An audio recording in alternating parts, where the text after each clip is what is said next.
cuarta sesión a cada uno de los participantes.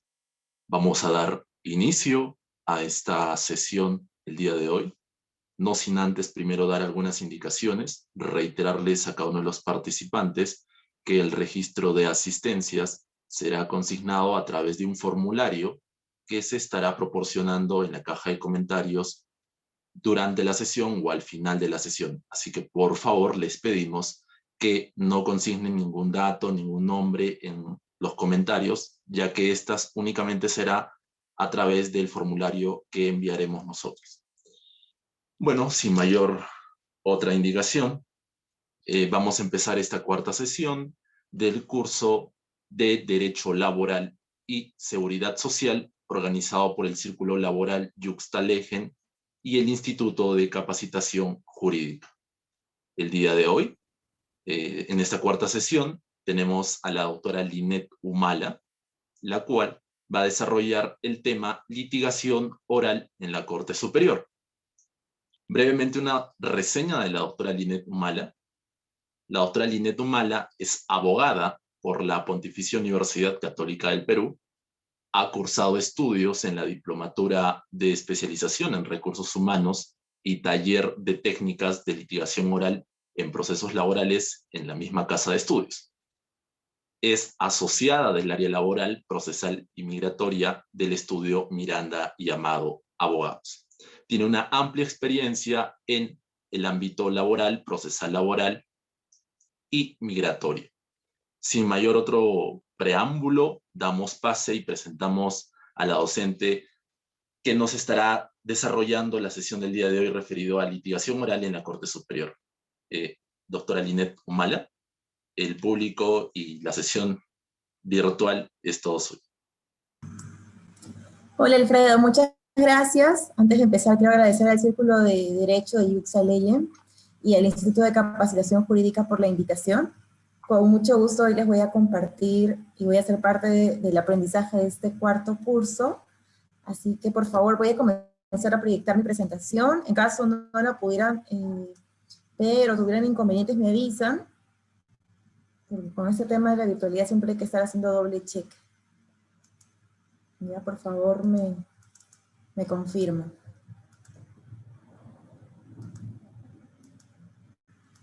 Ya. ¿Pueden ver mi pantalla? Sí, apreciamos la pantalla y la escuchamos fuerte y claro. Ya, perfecto. Como les comentaba, yo estoy encargada de esta cuarta sesión, que es litigación oral en la Corte Superior. En la Corte Superior, no vamos a definir por procesos judiciales, sino en general. ¿Ya? Entonces, ¿cuál va a ser el alcance de este curso de hoy? Primero, vamos a hacer una pequeña relación con relación a los principios que rigen actualmente el proceso laboral. Sé que este tema ya lo vieron con un poco de más detalle en la primera sesión, así que esto solamente va a ser un breve recordatorio porque va a ser importante para el tema que nosotros vamos a tocar, ¿no? Entonces, ¿cuáles son los principios que rigen el proceso laboral y cuál es la interconexión con estos, ¿no? Y entre estos? Bueno, como principio fundamental tenemos a la oralidad, valga la redundancia, ¿no? Que consiste en que las partes, a través del lenguaje verbal, en principio, van a expresar sus argumentos, sus teorías del caso, y toda aquella situación jurídica que ellos quieren que encontrar tutela judicial, ¿no? Entonces ellos van a usar el lenguaje verbal para poder expresar qué es lo que quieren en ese proceso lograr. Ahora bien, este principio de oralidad no se entiende solo, sino que funciona junto con los otros principios que rigen el proceso laboral. ¿Y cuáles son estos otros principios? Tenemos el principio de inmediación, que es aquel principio en virtud del cual el juez va a ser el conductor y el gestor del proceso, ¿no? Aquel que va a conducir de forma tal que pueda llegar a concentrar los hechos, las pruebas, toda aquella información que le sirva al juez para tomar una decisión con relación a la controversia, ¿no? Con relación al principio de inmediación y al principio de realidad, me gusta lo que dice el jurista Pasco Cosmópolis, que él señala que en realidad estos principios son fundamentales y se entienden como principios binarios, porque la oralidad no puede ser entendida sola sin la inmediación. porque son principios que se alimentan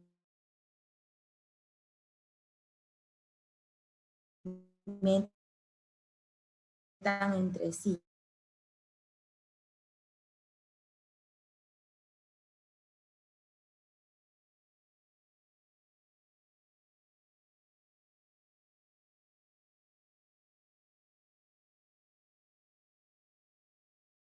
Y efectivamente, si nosotros queremos que el juez tenga mayor conocimiento, evidentemente el hecho de que nosotros tengamos, el segundo principio que nosotros tenemos es el principio de diligencias o audiencias, se puedan llevar, tenemos una primera audiencia que es la audiencia de conciliación, en la cual además al término de esta se contesta la demanda, y luego tenemos una segunda audiencia que es la audiencia de juzgamiento. En la audiencia de juzgamiento, ¿qué pasa? Ahí, ¿qué tenemos? Ahí tenemos, por ejemplo, los alegatos de apertura, la admisión y actuación de los medios probatorios, ¿no? E incluso los alegatos de cierre, ¿no?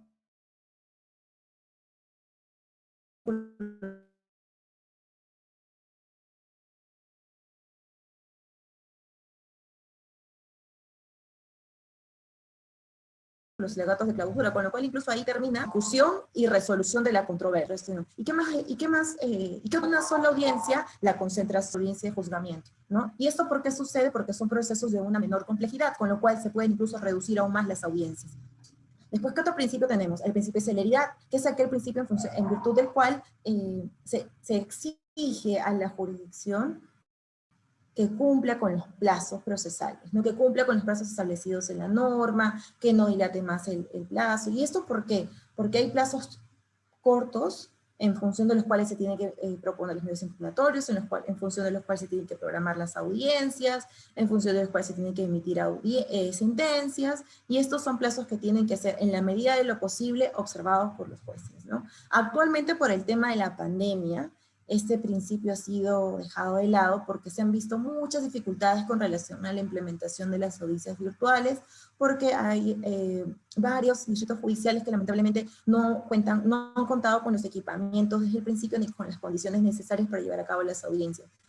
Entonces acá que tenemos retrasos en las programaciones de audiencias, en las notificaciones de sentencias y en general en el desarrollo de los procesos, ¿no? Pero eso justamente por esta situación excepcional, ¿no? El otro proceso que nosotros, el otro principio que nosotros tenemos dentro del marco del proceso laboral es el principio de veracidad, en función del cual, más allá de lo que digan las formas, lo que se va a tratar de conseguir del proceso es la verdad material, ¿no? ¿Para qué? Para que en función de esta verdad se pueda llegar a un pronunciamiento justo.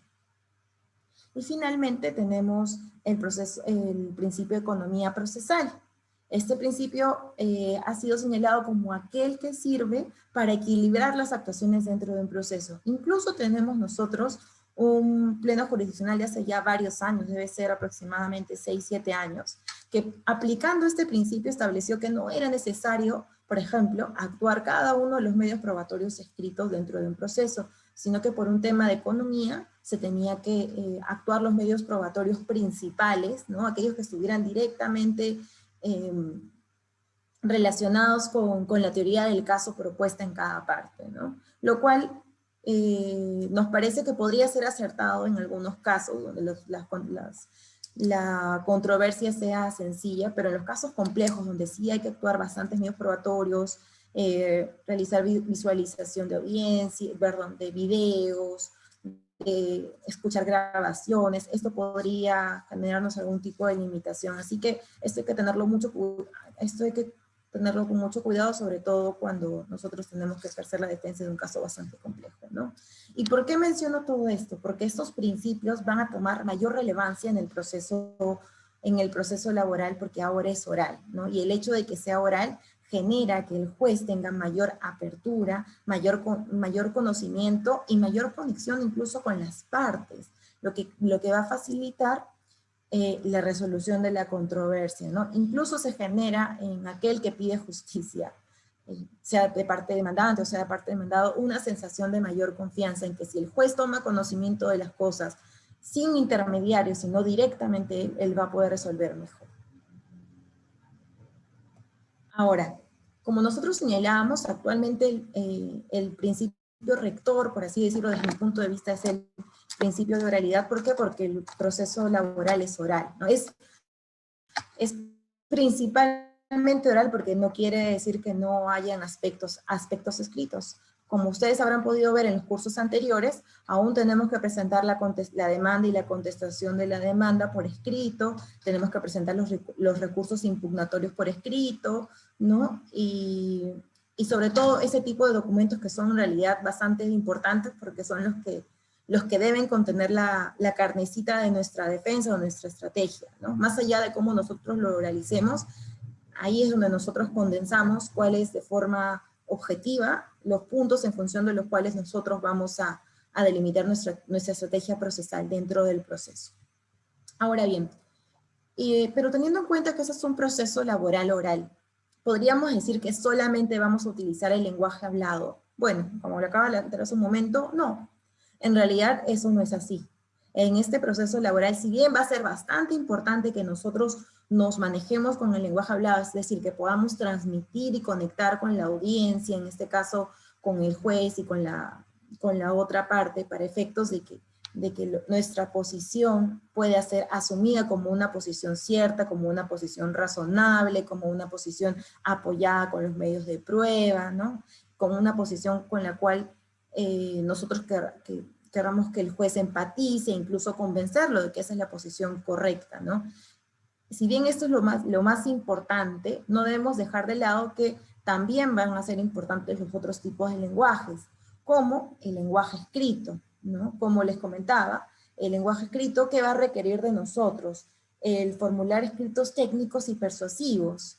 ¿Para qué? Para que nosotros podamos, a través de estos escritos, fundamentar adecuadamente por qué nuestra teoría del caso, la estrategia que hemos asumido en este caso es la que debe ser asumida por el juez, ¿no? ¿Por qué debe desestimar la teoría de la otra parte? ¿Cuáles son las normas en función de las cuales se fundamenta nuestra posición? ¿Por qué es razonable? ¿Cuáles son los medios de prueba que la sustentan?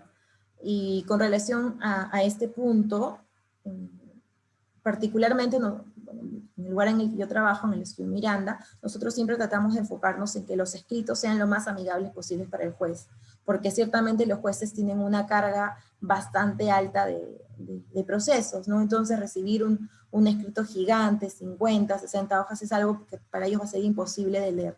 Pero si nosotros les damos un escrito concreto, con la carnecita, con lo que nosotros queremos decir, las pruebas precisas, para que lo pueda leer rápidamente, y tenga un conocimiento concreto de qué se trata el caso, cuáles son los puntos importantes, cuáles son las pruebas importantes, vamos a ayudar muchísimo más a nuestra posición y a que este punto, y a poder explotar, ¿no?, el lenguaje escrito dentro del proceso.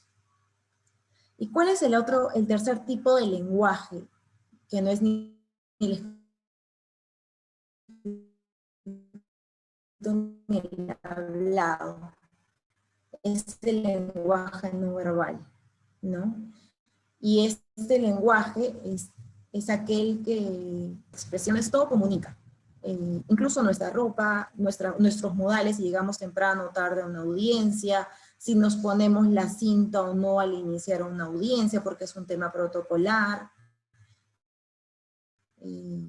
Todo cuenta, y todo es revisado y visto por el juez. De hecho, los 3 y los 5 primeros segundos que tú ves a una persona, se genera un juicio de valor con respecto a esa persona. Entonces es muy importante que en un proceso se cuide bastante el tema de la primera impresión, ¿no? Que finalmente quizás tuviste algún percance, llegaste un poquito más tarde a la audiencia, o no pudiste llevar tu cinta, o estuviste sin saco, no lo sé. Pueden ser aspectos que quizás puedan ser superados en la audiencia, pero ya comienzas con un punto menos, ¿no? Porque ciertamente los jueces son bien formales con relación al tipo de vestimenta, con relación a los horarios. De hecho, si tú no llegas a tiempo a una audiencia, corres el riesgo de que te declaren rebelde, ¿no? Y no puedas participar en la audiencia. Entonces es bastante complicado eso.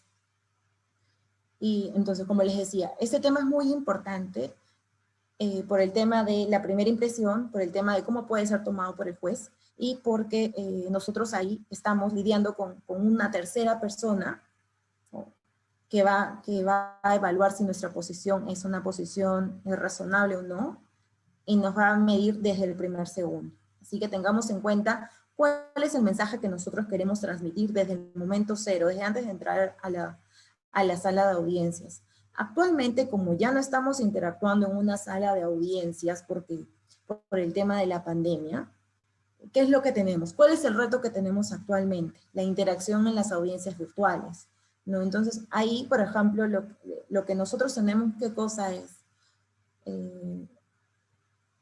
Ni siquiera nos van a poder ver cómo ingresamos o no a una audiencia, pero sí, por ejemplo, el tema del uso de las cintas, los gestos que nosotros hacemos cuando expresamos nuestros argumentos, nuestros tonos de voz, ¿no? Y es más, hay muchos jueces que para efectos de visualizar mejor a la parte que está exponiendo, la colocan en primer plano, entonces tienen la cara del abogado de la parte demandante o de la parte demandada en toda la pantalla de su computador y pueden observar específicamente todas sus expresiones, ¿no? E incluso sus caras, o si hay algún tipo de argumento medio probatorio que no se esperaban, o respuesta que no se esperaban, también las caras de desencaje. Hace poco estuve participando en un conversatorio con una fiscal, me parece que era no me acuerdo de qué provincia de Argentina. Y ella, por ejemplo, también comentaba este hecho, ¿no?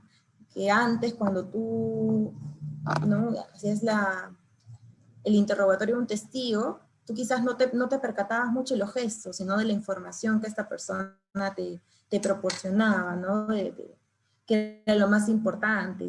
Pero ahora, con el tema de la virtualidad, el ver los gestos se ha vuelto un tema que ha adquirido mayor relevancia, ¿no? Porque el mecanismo, la herramienta que actualmente usamos permite que se pueda hacer ese tipo de distinción, que se pueda llegar a ese detalle, que te puedas fijar en ello, ¿no? E incluso cuando tú estás exponiendo dentro de una audiencia, tú puedes notar cuando el juez te está, y es más, porque lo ves en primer plano, si el juez te está escuchando o no, si está interesado en tus argumentos o no, si está tomando apuntes o no, y más o menos tú ya puedes medir, ¿no? Puedes medir cómo gestionar, cómo llevar el control de la audiencia, ¿no? Es un tema que no ha desaparecido por la virtualidad, pero me parece que más bien ha adquirido mayor valor con relación al lenguaje no verbal. Ahora, entonces, ¿cuáles son los puntos importantes que nosotros debemos tener en cuenta en función de lo anterior? Que en un proceso laboral no solamente hay que saber expresarnos bien, es importante saber hablar, es importante la oratoria para efectos de nosotros elaborar nuestros argumentos y poder expresarlos de manera que podamos conectar con nuestra audiencia, en este caso con el juez, ¿no? A quien debemos de tratar de persuadir con relación a nuestra teoría del caso. Sino también es importante saber escribir, ¿no? ¿Qué es lo que vamos a redactar? ¿Cómo lo vamos a redactar? ¿Qué lenguaje vamos a usar? ¿Lenguaje sencillo? ¿No? ¿Apoyo? ¿No? Si bien el juez, entonces los abogados tenemos que hacer la tarea por el juez, en el sentido de que nosotros debemos de analizar el caso de forma tal que podamos aplicar la jurisprudencia, las normas, la jurisprudencia, los plenos, todo aquello que pueda facilitar al juez que pueda determinar que nuestra posición es la más razonable, ¿no? Que podamos persuadirlo. Pero eso es un trabajo previo que nosotros debemos hacer. Y también, como les comentaba, el hecho de que existe este lenguaje no verbal, que también es muy importante con relación a la participación dentro de la audiencia, también es saber estar, ¿no? No perder el control, seguir los protocolos de las audiencias, llegar temprano, usar la cinta, ¿no? Conectarte con anticipación. El juez está siempre midiéndote, ¿no? Midiendo cuál es tu punto de colaboración, incluso con la realización de las audiencias, con la proporción de medios probatorios que te soliciten exhibir. Todo es revisado por el juez, entonces es importante saber qué tipo de mensaje le estamos mandando para que nosotros sepamos cuál finalmente va a ser la posición que puede tener con relación a nosotros, ¿no? Porque finalmente nosotros vamos a una audiencia, pero no vamos a ir a ese juzgado solamente por esa audiencia, sino que nos vamos a hacer recurrentes, y la idea es que nosotros podamos mantener un saber estar en función de lo que nosotros queremos transmitir, ¿no? Seguridad, confianza, confiabilidad con relación a nuestros argumentos, no persuasivos, pero no persuasivos sin fundamentos, sino persuasivos con fundamentos jurídicos, con fundamentos fácticos, conocedores de nuestro caso, manejar nuestro caso al revés y al derecho. Son pequeñas cosas que le van a quedar al juez y que nos van a servir mucho en los procesos en general, ¿no? Ahora, esta siguiente diapositiva la he puesto para llevarnos a la reflexión, ¿no? ¿Qué es lo que nosotros siempre, cuál es nuestra expectativa en los juicios orales, ¿no? Que es hacer una oratoria así para el Cicerón, y finalmente cómo terminamos haciendo la oratoria, ¿no? Y cuáles podrían ser los aspectos de mejora, o sea, cuáles podrían ser los aspectos que nosotros podamos tener en cuenta para lograr manejar la audiencia de la mejor manera, ¿no? Porque finalmente esto va a ser una cuestión de experiencia y de tratar qué es lo que va mejor, qué es lo que va mejor con el perfil del juez, con el que estás tratando, porque cada audiencia que ustedes preparen va a ser una audiencia única. Si bien van a tener la experiencia de que ya han tenido audiencias de determinadas materias, cada caso es distinto y cada caso debe ser tomado y trabajado de manera distinta. ¿Por qué les digo esto? No es lo mismo, por ejemplo, en el caso que ustedes ejercen la defensa de un empleador, que defiendan un caso en el cual les estén demandando la desnaturalización de un contrato por inicio de actividades que esté correctamente fundamentado, que se base en la apertura de una nueva planta para producir nuevos productos que la empresa no producía, en los cuales tú, por ejemplo, puedes tener una posición más agresiva, más rígida, ¿no? Con relación a la pretensión del demandante, a un caso en el cual, por ejemplo, a ti como empleador te demanden una indemnización por daños y perjuicios por las secuelas producidas por un accidente de trabajo sufrido dentro de la compañía, ¿no? Entonces, en ese caso, ya no vas a, la postura no necesariamente tiene que ser agresiva, al contrario, ¿no? Tendría que ser lo más empática, porque ahí, por ejemplo, eso es un caso de una complejidad mucho más alta, un caso en el cual las posibilidades de responsabilidad también son más altas, desde el punto de la acreditación del accidente de trabajo, ¿no? Hubo accidente de trabajo, hubieron secuelas, hay documentos médicos que lo prueban. Entonces, ahí, por ejemplo, con esas pruebas tan contundentes, de ninguna forma es recomendable, por ejemplo, tener un discurso agresivo, ¿no? Eso podría ser contraproducente con relación al juez y a la imagen que le podríamos proyectar. Así que por eso les pongo también esta imagen, porque recuerden que es importante lo que se dice y cómo se dice, ¿no? Ahora, hablando del caso, acá yo les comento, ¿no? Prepara el caso y prepara la audiencia. ¿Y cómo nosotros vamos a preparar nuestro caso? ¿Qué es importante? Han mencionado antes en los cursos anteriores sobre la teoría del caso. Y me parece que ya lo desarrollaron, pero igual se los voy a comentar porque acá nos va a servir mucho para los puntos que vamos a tocar, ¿no? La teoría del caso, primero, para elaborar nuestra teoría del caso, ¿qué es lo que nosotros necesitamos? Nosotros necesitamos tener conocimiento de los hechos en los que consiste el caso. Nosotros necesitamos tener conocimiento del derecho, de lo que aplica. Y no solamente un conocimiento rápido de qué pasó, no. Es importante saber los detalles. Porque los detalles van a contar al momento en el que ustedes puedan elaborar su teoría del caso. Su teoría del caso no va a ser otra cosa que la historia que ustedes le van a contar al juez con relación a lo que pasó, ¿no? ¿Qué cosa se verificó? En el caso de, por ejemplo, en el caso de que ustedes ejerzan la defensa de una parte demandante, ¿no? En un supuesto de despido fraudulento, por ejemplo, ustedes tendrían que acreditar determinados supuestos, ¿no? Como el ánimo perverso de despedir, la fabricación de pruebas. Entonces ustedes van a tener que elaborar su caso en función del cumplimiento de estas preposiciones fácticas. Porque de esta manera ustedes lo que están haciendo es diciéndole al juez, oye, mira, te cuento esta historia, pasó esto, se verifica esto, en este proceso yo te voy a acreditar esto para que tú me des la razón y me declares fundada la demanda.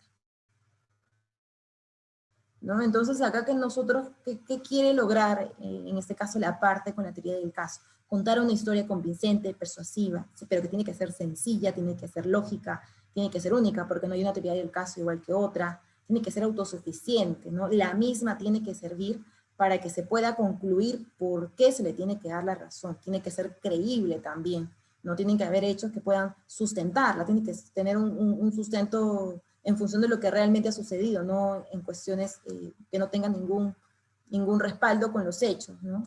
¿Qué más tiene que ser? Tiene que ser legal. ¿Eso qué quiere decir? Que al momento de elaborarla tengo que tener en consideración qué es lo que establece la norma con relación a, por ejemplo, determinado despido, determinada causa objetiva de contratación, determinada enfermedad profesional, ¿no? Entonces, tengo que observar todos estos aspectos para que yo pueda elaborar una teoría del caso que pueda funcionar, ¿no? ¿Y por qué va a ser importante mi teoría del caso? Porque esa teoría del caso va a ser la que yo voy a sostener a lo largo del proceso, ¿no? Y además, ¿para qué me sirve tener este conocimiento de hechos, este conocimiento del derecho? Porque yo también voy a poder revisar cuáles podrían ser los posibles contraargumentos contra mi teoría y voy a estar en mejor posición de prepararme contra esos contraargumentos, ¿no? Lo mejor que tú puedes hacer para saber si tu teoría del caso funciona o no es ponerla a prueba. Entonces, ¿cómo la pones a prueba? Realizando los contraargumentos, ¿no? Cuestionándola para ver si es razonable, para ver si es autosuficiente o no como necesitas que sea, para ver si es lo suficientemente convincente. Es más, eh, hay muchas personas que optan por colocarle una etiqueta a la teoría del caso, ¿no? Una etiqueta para que quede como una marca de cuál es tu teoría del caso y a qué se resume el proceso. Es también válido, ¿no? Es un recurso que lo puedes utilizar en la medida que el caso dé para una etiqueta, ¿no? Si no da una etiqueta, forzar la etiqueta no la sugeriría. Pero sí, por supuesto, si es un caso en el cual ustedes observan que sí da, inténtenlo. Inténtenlo, prueben, porque finalmente el tema de litigar oralmente va a depender bastante de cómo ustedes adquieren estos conocimientos y lo acoplan a su estilo y hacen un estilo único. Si bien van a tener puntos en común con muchos otros abogados que también litigan, van a tener su propio estilo y eso va a ser muy importante porque va a marcar la diferencia. Ahora bien, entonces, estábamos comentando la teoría del caso, ¿y por qué es importante eso? ¿No? ¿Por qué era importante? Porque en el proceso laboral, nosotros vamos a tener varios contactos con el juez. Como les comentaba al inicio, el principio de inmediación, que es en virtud del cual el juez va a estar ahí, en contacto directo con el caso, que va a poder descubrir las particularidades del caso, va a tener mayor importancia. ¿Por qué? Porque, por ejemplo, los alegatos van a ser directamente informados al juez en el juicio, de forma verbal, de forma clara, de forma concreta, ¿no? En los alegatos de apertura, ¿nosotros qué hacemos? ¿No? Y es con lo que iniciamos la audiencia de juzgamiento. Sea de la parte demandante o sea de la parte demandada, ahí lo primero que debemos exponer son los hechos jurídicamente relevantes. ¿Y a qué me refiero jurídicamente relevantes? Aquellos que tengan soporte probatorio, ¿no? Si yo, por ejemplo, baso mi teoría del caso en meras afirmaciones, sin respaldo probatorio, tengo una teoría débil. Y probablemente mi teoría débil sea aprovechada por la otra parte para desmantelarla, ¿no? Y lo va a poder hacer si es que yo no tengo medios probatorios que la sustenten. Ahora, entonces, ¿qué hago? ¿Qué es lo primero que hago? Es presento mi teoría del caso, hago el recuento de estos hechos. Después, como les comentaba, lo que ustedes pueden hacer es utilizar una etiqueta. El uso de la etiqueta es opcional. Sobre todo lo he visto en casos bastante embarazosos, ¿no? Cuando, no sé, por ejemplo, alguna vez vi un caso en el que un trabajador comenzó a llevarse productos de la cafetería de la empresa en la que trabajaba. Él salía del turno noche y antes de irse metía en su mochila de manera sistemática en varias oportunidades como el azúcar, el café, la mantequilla, los tarros de leche, todo lo que podía encontrar en el kitchen de usuario de trabajo lo metía a su mochila. Y al día siguiente no encontraban nada y no sabían por qué. Hasta que un día, y fueron así varios días, y no sabían qué pasaba. hasta que lo encontraron a él con toda la evidencia, ¿no? Entonces, por ejemplo, en ese caso, ahí sí, y es más, a ustedes se les podría ocurrir una etiqueta para ese caso, ¿no? Porque es un caso un poco más escandaloso, ¿no? Hasta si uno lo cuenta diría, no lo creería, pero sí, ahí por ejemplo le podríamos poner, no sé, el dueño y señor del kitchen, el ladrón del kitchen, no sé, ustedes díganme el nombre, las opciones son múltiples, pero en ese caso, por ejemplo, sí funciona poner una etiqueta, ¿no? Y quizás en muchos otros también, pero debemos de tener mucho cuidado con no mal utilizarla. Ahora, ¿qué otra cosa nosotros le vamos a ofrecer al juez en los alegatos de apertura? Le vamos a dar una promesa de lo que nosotros vamos a acreditar en el proceso. No, nosotros no vamos a argumentar en los alegatos de apertura de por qué tiene que darnos la razón, no. Nosotros le vamos a plantear cuáles son los puntos en función de los cuales él tiene que resolver, cuáles son los puntos en función de los que nosotros vamos a acreditar que sustentan nuestro punto de vista o nuestra posición dentro del conflicto, ¿no? Es más, nosotros podemos terminar los alegatos de apertura haciendo una pregunta principal o quizás haciendo relevancia a un hecho principal o hechos principales que deban de revisarse en el caso y que sean fundamentales para la resolución de la controversia o para que el juez pueda determinar que efectivamente nuestra posición, la teoría que nosotros estamos exponiendo, es la que corresponde ser acogida y en función de esa es por la que nos corresponde dar la razón, ¿no? El tema de la pregunta es bastante potente, ¿no? Utilicen estos recursos si pueden. Etiqueta, una pregunta fuerte, potente, con la cual puedan terminar sus alegatos de apertura. Y como vamos a hacer el recuento, vamos a contar una historia en los alegatos de apertura, pueden utilizar herramientas de la comunicación, no solamente litigación oral, también pueden usar otras herramientas como el storytelling, que es una herramienta, bueno, vinculada bastante a innovación y a marketing, pero que podría ser traspolada en los procesos laborales utilizadas ¿para qué? Para poder elaborar una historia que pueda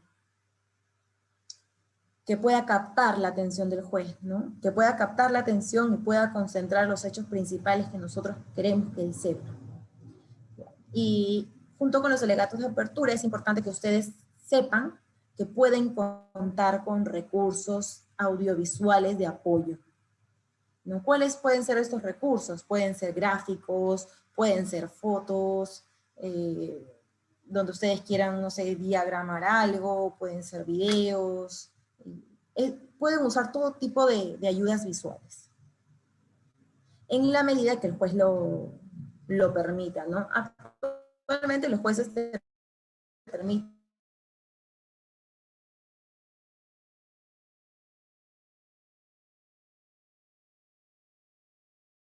quizás cuando las audiencias eran presenciales, había un poquito más de reparo con relación a las ayudas, ¿no? Porque las ayudas recién como que las permitían durante la actuación de los medios probatorios o quizás al final. Pero actualmente la virtualidad ha flexibilizado un poco este aspecto y para que el juez también pueda tener un conocimiento más cercano sobre los hechos, permite las ayudas visuales desde los alegatos. ¿Y por qué son importantes las ayudas visuales? Ya sea que lo usen al inicio, sea que lo usen al final, porque las ayudas visuales, si es que están siendo bien utilizadas, porque tienen que ser ayudas que agreguen valor a lo que ustedes están diciendo, si no son ayudas visuales que agreguen valor a su exposición, no es necesario que las presenten, pero si agregan valor y logran captar la atención del juez, es posible que puedan ustedes generar en el juez una mayor convicción con relación a los hechos que están exponiendo, ¿no? Hay estudios psicológicos que señalan que entre la información que yo le expongo a un juez de manera verbal y la información que él visualiza, es más probable, o hay más posibilidades, entre un 70 y 80%, que él recuerde más lo que ha visto que lo que ha escuchado. Entonces, teniendo en consideración cómo funciona el cerebro, de las personas y qué es lo que puede quedar más impregnado en nuestra mente. Es importante que nosotros, si podemos utilizarlo, utilicemos ayudas visuales, ¿no? Como recomendación y en mi experiencia profesional, yo sí trato de utilizar ayudas visuales, ¿no? Alguna presentación, algún tipo de gráfico, si hay mucha información, alguna línea de tiempo, algo que pueda el juez ayudarlo a ver los hechos claramente, ¿no? Porque el juez ve, recuerden, casos todo el día y diferentes materias. Entonces, ¿qué es lo que nosotros debemos hacer como abogados? Condensar la información, trabajarla, para poder exponerla de manera clara, concisa, de manera sencilla, para que pueda entender nuestra posición sin mucho esfuerzo, ¿no? Porque nosotros somos los que vamos a hacer el esfuerzo. Entonces, aquí, ¿cuál es el objetivo de esto, de los alegatos de apertura? Como les decía, ¿no? Es importante que en este aspecto definan cuál va a ser su estilo en función del caso.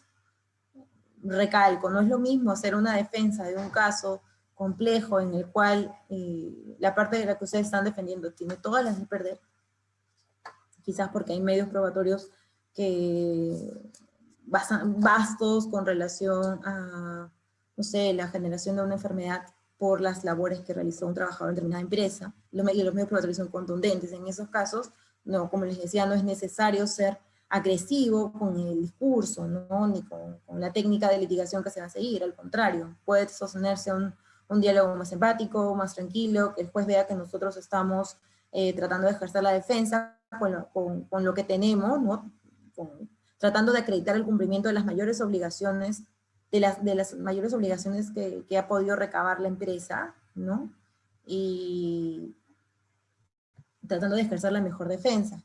O en el caso del abogado de la parte demandante, por ejemplo, si yo tengo un caso de daños, soy abogado de la parte demandante, y mi patrocinado tiene una enfermedad profesional, ahí sí, por ejemplo, yo puedo ser agresivo, ¿no? Bastante agresivo con mi defensa.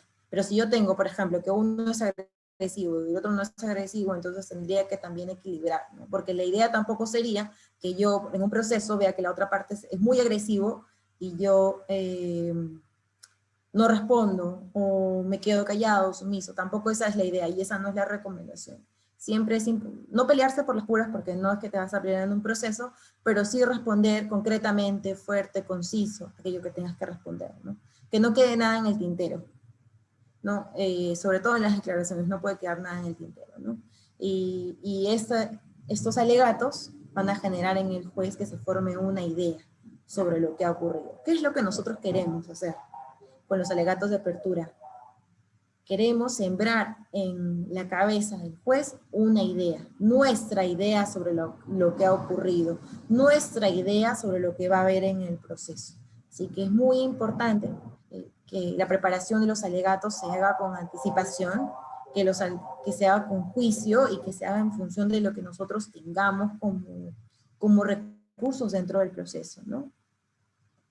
Ahora bien, ¿en qué otros aspectos nosotros podemos, bueno, en realidad durante todo el proceso vamos a utilizar las técnicas de litigación, solamente que esas van a ser distintas, ¿no? Tenemos esta primera parte en la cual las partes exponen sus alegatos de apertura. Luego tenemos una segunda etapa, que es la etapa de la admisión y actuación de los medios de prueba, ¿no?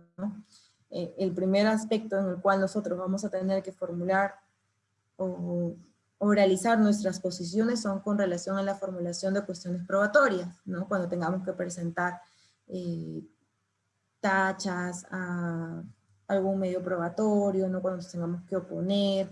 Bueno, entonces, en estos casos, por ejemplo, nosotros ya debemos, esos argumentos definitivamente tienen que estar en la contestación de la demanda, y no solamente tienen que estar en la contestación de la demanda, sino que nosotros tenemos que estar preparados para verbalizarlos en la audiencia y exponerlos, porque el juez en ese momento nos va a pedir que lo realicemos y va a resolver con relación a las cuestiones probatorias, si las declara fundadas o no, y eso va a ser determinante de cara al proceso, porque si hay algún tipo de prueba que nosotros queremos que se desestime, esa va a ser nuestra oportunidad para pelear, ¿no? Ahora, ¿qué otros aspectos nosotros tenemos que ver? Que como nosotros vamos a actuar las pruebas, cuando nosotros oralicemos las pruebas, es importante que tengamos en cuenta cuál va a ser cuáles son nuestras pruebas principales, las pruebas clave, por así decirlo, para el caso, y cuáles son los detalles de las pruebas que nos interesa que el juez vea. Porque el juez no va a ver nada que nosotros no le digamos que vea. O sea, puede ver las cosas, puede analizar las pruebas, pero así el detalle, los puntos de detalle los va a ver en la medida que nosotros invitemos al juez a ver esos detalles. Entonces, por eso es muy importante que nosotros cuando actuemos las pruebas, sobre todo las documentales, o quizás alguna grabación, seamos muy enfáticos con relación a qué es exactamente lo que se debe, lo que queremos transmitir al juez, y exactamente cuál es la finalidad probatoria de esos medios de prueba, ¿no? Entonces, tenemos que tener la capacidad de transmitirlo al juez, de informárselo y de convencerlo. Ahora, ¿qué otros aspectos nosotros encontramos? Y aquí creo que es uno de los puntos en los cuales se pone a prueba en realidad tus destrezas de litigación. Con los exámenes a los testigos, ¿no? Tenemos el examen directo y el examen indirecto. Vamos a aplicar el examen directo cuando los testigos sean propios, ¿no? Cuando nosotros podamos hacer preguntas para que esta persona más bien ayude en nuestra teoría del caso, ayude a confirmar un hecho, una acción que sea importante para nuestra posición, ¿no? Por eso el objetivo de este examen, el examen directo, es extraer la información que nosotros tengamos de los testigos. Aquí nosotros no vamos a pedir opiniones. Sí, pero sí información. ¿A quién le pedimos opiniones técnicas? A los peritos, ¿no?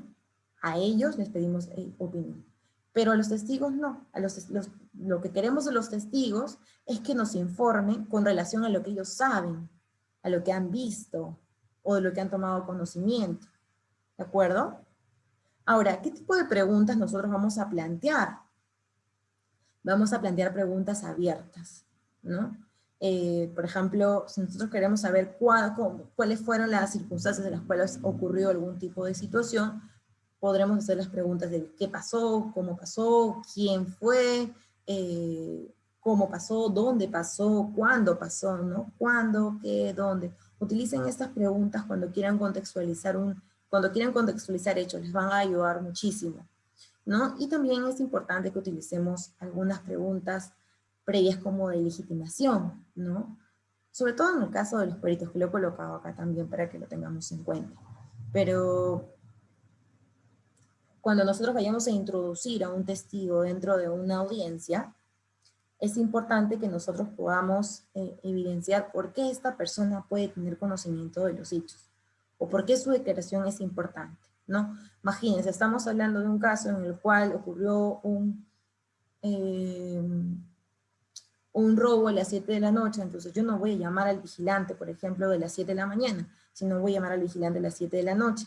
Entonces, los primeros aspectos en los cuales yo me voy a basar va a ser el tiempo en el que esa persona tiene trabajando, cuál es el puesto que ocupa, si pudo tomar, en qué horario estaba trabajando, si pudo tomar, cómo tomó conocimiento de los hechos, si lo reportó o no, toda aquella información que nos permita contextualizar a nuestro testigo, ¿no? Y aquí también tengamos en cuenta que algunas preguntas que no sé si les parezcan relevantes o no, pero que sí tienen un impacto en los juicios, es preguntar a los testigos, ¿no? Directamente, si ellos tienen algún tipo de conflicto personal con la otra parte, no sea con la empresa, o sea con la parte trabajadora, ¿no? ¿Para qué? Para que ellos puedan manifestar que no, y que en realidad ellos son libres, están acudiendo a la audiencia de manera libre, y están acudiendo a la audiencia simplemente para poder proporcionar hechos que permitan resolver la controversia, ¿de acuerdo?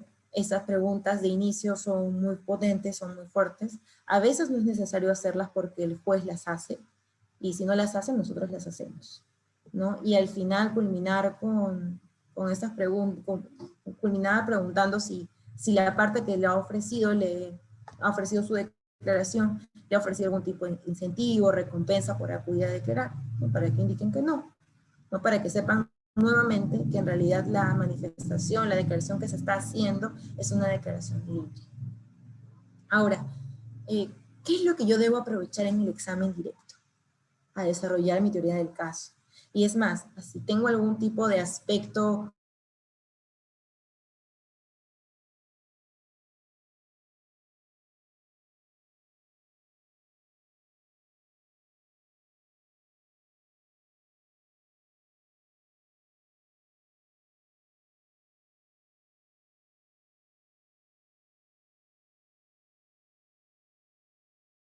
los peritos propios, ¿no? Legitimándolos. Legitima el testigo, legitima el perito. En el caso del perito, imagínense que estemos ante un caso de una enfermedad ocupacional, ¿no? Que es muy común ahí, por ejemplo, la participación de médicos ocupacionales y que emitan informes periciales.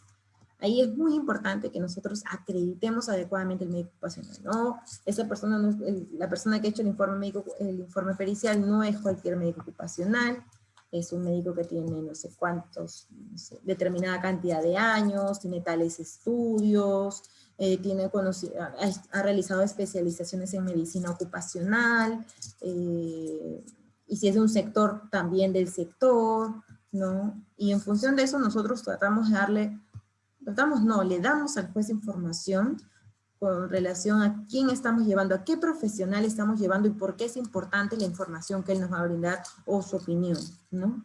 Porque justamente en estos procesos, en los que por ejemplo se demandan indemnizaciones por daños y perjuicios por enfermedades profesionales, es muy importante establecer el nexo de causalidad, ¿no? ¿Cuál es?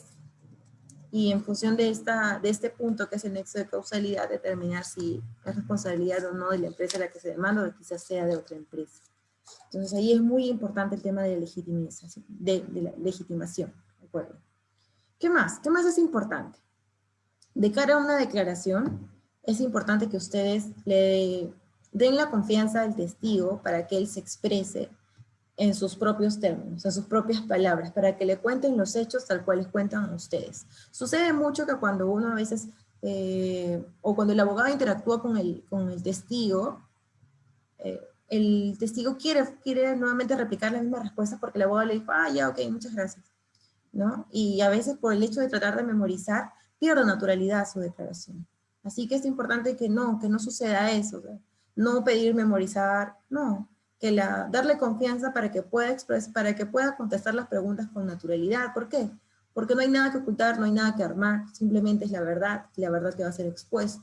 La verdad la va a sacar el abogado a través de preguntas, entonces tampoco es como que el testigo deba de ponerse una carga muy alta en los hombros con relación a la audiencia. Esa no es la idea tampoco, porque eso más bien va a generar que nuestro testigo no quiera participar. Después, cuando nosotros llevamos a un testigo o un perito, es importante que nosotros sepamos todas las respuestas. O sea, todas las respuestas de lo que va a informar en la audiencia. O sea, de ninguna manera improvisemos. ¿Por qué? Porque esto nos coloca en una posición de duda, ¿no? Porque quizás nos puedan decir algún tipo de información que nosotros no teníamos mapeado, o preguntemos algo que ni siquiera estaba dentro de nuestro esquema. No nos salgamos del esquema, salvo que sea estrictamente necesario, y más o menos tengamos predictibilidad sobre las respuestas. Si no es así, no, porque más bien podría ser contraproducente para nuestra posición. Y después, cuando nosotros como abogados hagamos las consultas, estemos en un interrogatorio, un contrainterrogatorio, no perdamos la paciencia ante las objeciones. Sí, sucede que te objetan todo, te quieren objetar todo porque a veces es la estrategia que utilizan muchos abogados de la contraparte para tratar de desarmarte, desconcentrarte. Entonces, si uno pisa el palito, se desconcentra o se deja molestar, pierde el foco en lo que tiene que hacer, que es generar o obtener la información. Así que no pisen el palito, al contrario, mantengan la calma, porque ustedes están haciendo su trabajo, tienen que hacer lo mejor posible. Así que esas serían mis 4 recomendaciones con relación a este punto, con relación a los exámenes directos. Pero ahora tenemos un punto adicional, que son los exámenes indirectos, ¿no? Que también pueden ser realizados a los testigos de la contraparte, a los peritos de la contraparte, incluso cuando la otra parte va a declarar. Ahora, ¿qué es lo que nosotros buscamos acá? ¿Cuál es el objetivo de estas preguntas? Atacar la credibilidad, ¿no? Cuestionarlos, identificar en sus interrogatorios aquellos aspectos que nosotros podemos explotar o que querramos que ellos reconfirmen porque nos ayudan a nuestra posición, porque revelan un incumplimiento, porque revelan una falta de diligencia, porque revelan algo que los desacredita, algo que nos ayuda a nuestra posición. Si no encontramos así y no tenemos claridad con relación a las preguntas que les vamos a hacer, no hagamos preguntas. No hagamos preguntas porque si no formulamos bien las preguntas a la parte contraria, a los testigos que no son de nuestra parte, podríamos estar perjudicándonos dentro del proceso. ¿Por qué? Porque nosotros tenemos que armar nuestras preguntas. Recuerden que, es más, cuando nosotros hagamos el examen indirecto, tenemos que tener en cuenta que nuestras preguntas ni siquiera ya son abiertas, son preguntas cerradas, ¿no? Preguntas que tienen que ser respondidas con un sí o un no. ¿Por qué? Porque si nosotros formulamos preguntas abiertas, ahí corremos el riesgo de que la otra parte nos dé información o trate de justificar algún tipo de acción o algún tipo de incumplimiento que nosotros queramos evidenciar. Entonces damos un espacio innecesario, ¿no? O también podría ser utilizado por el testigo de la otra parte para tratar de dar información que más bien ayude a la posición de la contraparte, ¿no? Entonces, por eso es muy importante el manejo de las preguntas y el manejo del testigo, ¿no? Muy educadamente cortar las respuestas, ok, muchas gracias, ¿no? Porque hay algunos que aprovechan los espacios y tratan de explayarse a pesar de que tú no se lo hayas preguntado, entonces tener mucho cuidado con eso, tener sumo control, sumo cuidado y mucha atención.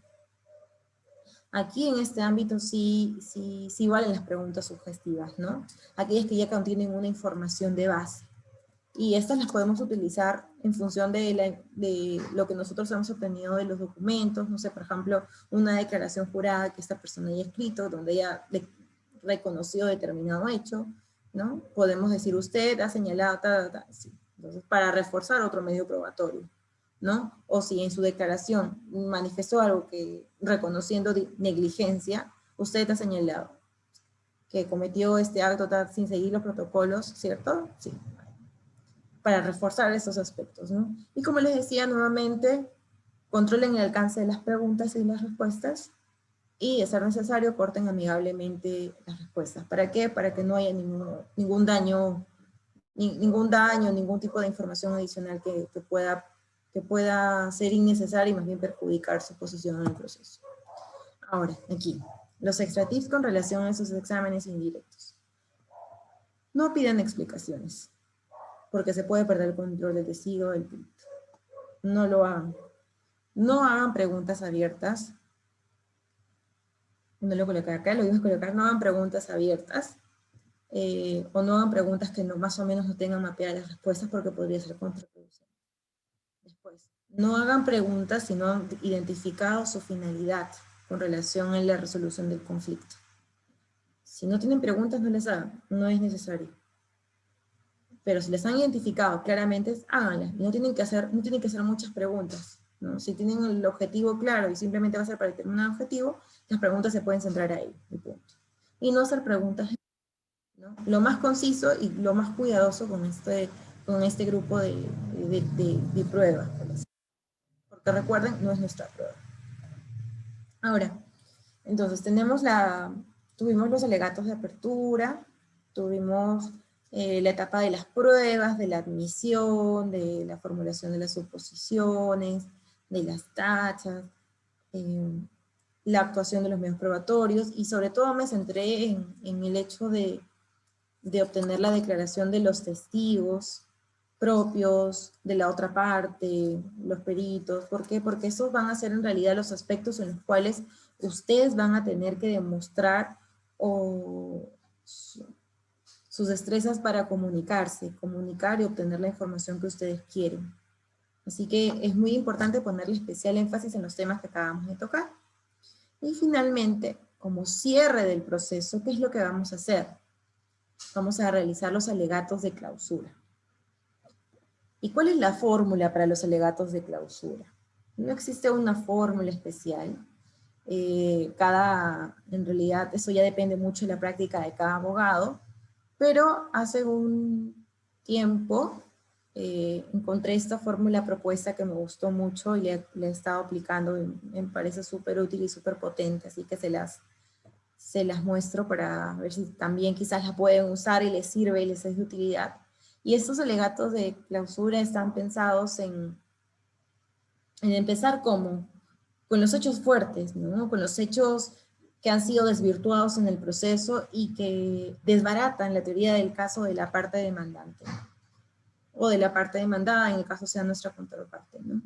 Después, ¿qué hechos han sido acreditados? Aquí lo que nosotros vamos a hacer va a ser evidenciar si cumplimos o no nuestras promesas, porque se acuerdan que en los alegatos de apertura nosotros prometíamos. Bueno, aquí el juez nos va a tomar la lista de si cumplimos o no nuestras promesas, y con nuestros alegatos de clausura nosotros tenemos que evidenciar que cumplimos nuestras promesas con relación a los hechos que íbamos a acreditar, ¿no?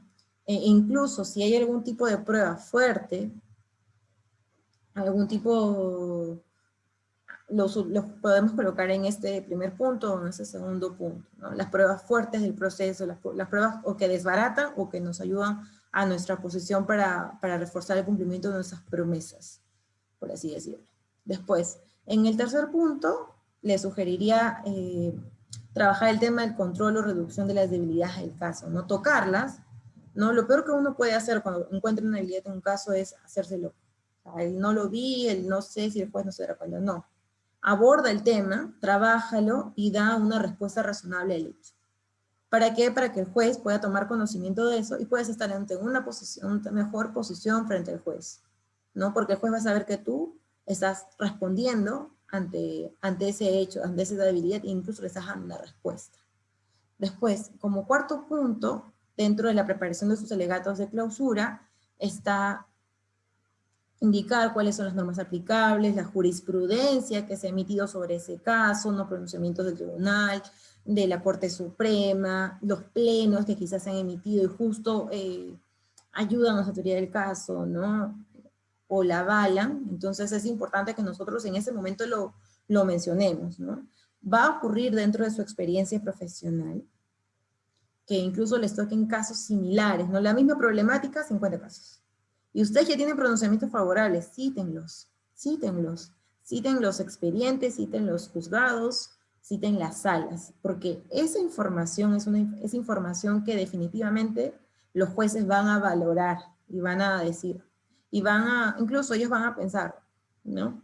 Si este juez ha resuelto de esta manera, favorable a la posición, ¿no?, que ustedes están defendiendo, es por algo. Entonces como que incluso les van a creer un poquito más, ¿no? Si ustedes presentan evidencia de que han resuelto ese caso de determinada forma.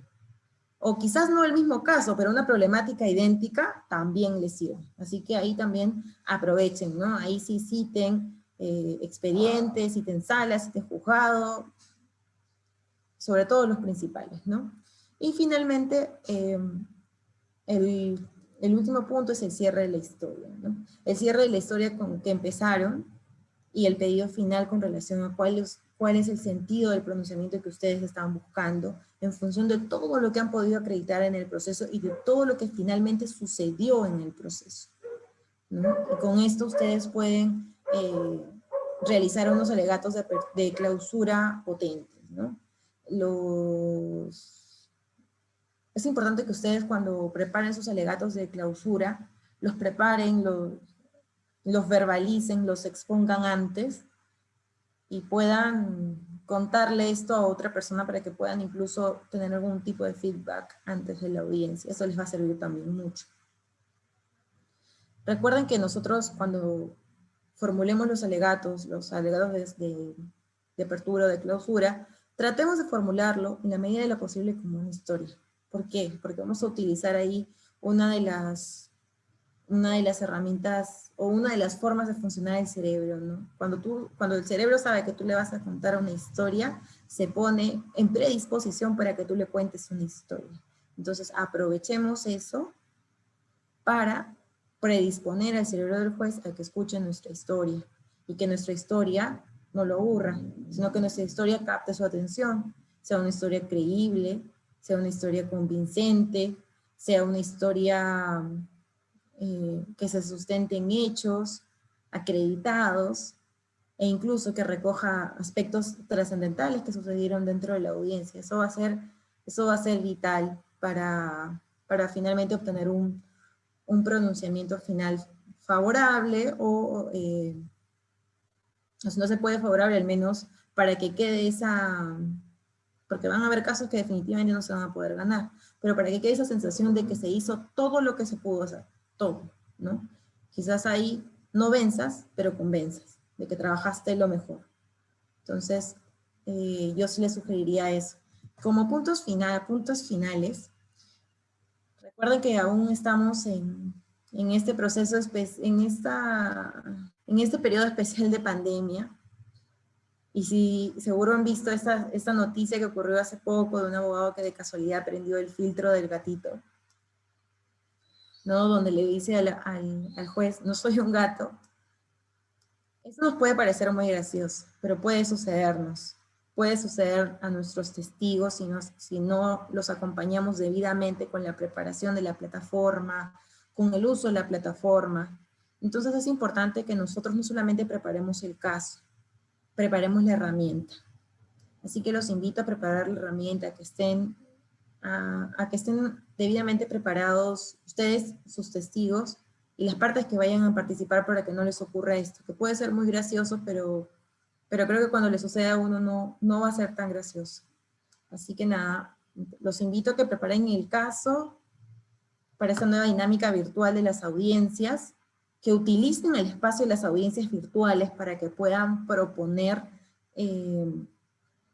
la exposición de sus casos con ayudas visuales, con gráficos, con todo aquello que les sirva para fundamentar su posición, ¿no? Por ejemplo, en los casos de enfermedades profesionales o de indemnizaciones por daños y perjuicios, fotografías, evidencias, todo es fuerte, todo es potente, y como les dije, lo visual es mucho más, genera un mayor impacto, ¿no? En el juez, que finalmente es una persona, no es un robot, entonces podemos generar un mayor impacto en el juez. Y recuerden siempre crear sus nuevas formas de presentación. Yo acá les estoy haciendo una propuesta de las cosas que me han funcionado a mí, en función de lo que he leído, en función de lo que vengo aplicando, pero siempre les voy a proponer que tomen esta información como base y ustedes creen su propia propuesta en función de su experiencia, de lo que ustedes prueben con los jueces, con los casos, y que se den cuenta que cada caso es único y lo traten como único, ¿no?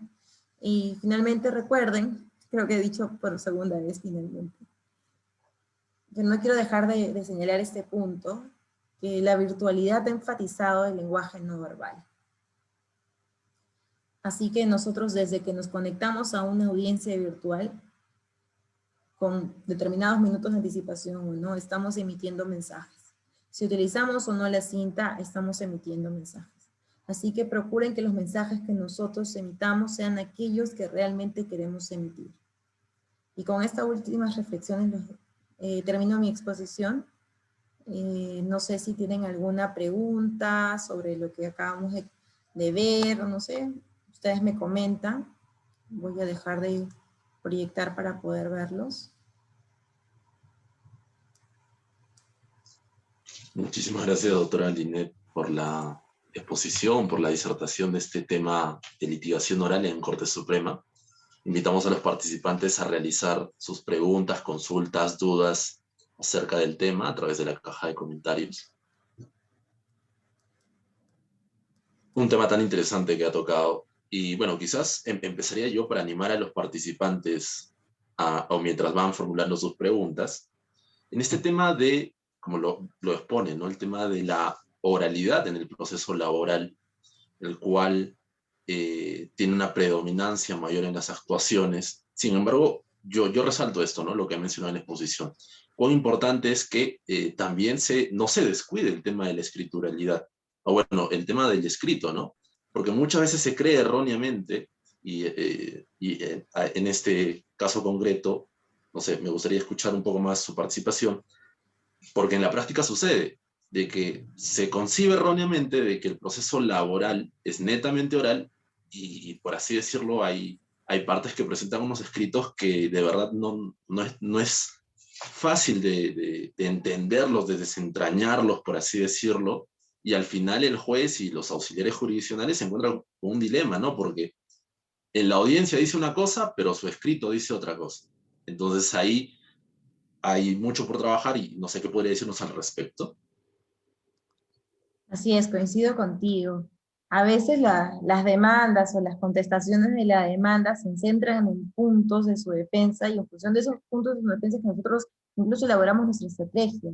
Y luego dentro de la audiencia quieren cambiar la causa por la cual, por ejemplo, justifica su pretensión, ¿no? Ahí lo importante de parte de nosotros es estar atentos a cuáles son los argumentos que han sido hechos, cuál es la pretensión de la parte demandante, en este caso, y cuáles son los hechos que sustentan su pretensión, que no pueden ser variados, no en audiencia, porque el hecho de que el proceso sea oral no significa que deba desnaturalizarse tampoco el proceso, ¿no? Porque si no, la otra parte estaría en un estado de indefensión constante, con el cual tendría que formular una nueva teoría en función de lo que a la parte demandante se le ocurre en la audiencia, y tampoco es la idea, ¿no?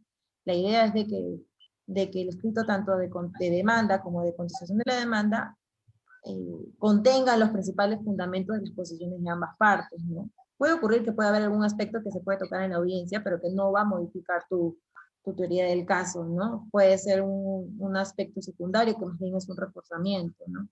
Pero un aspecto fundamental como es la causa de pedir tu pretensión, eso no lo puedes modificar.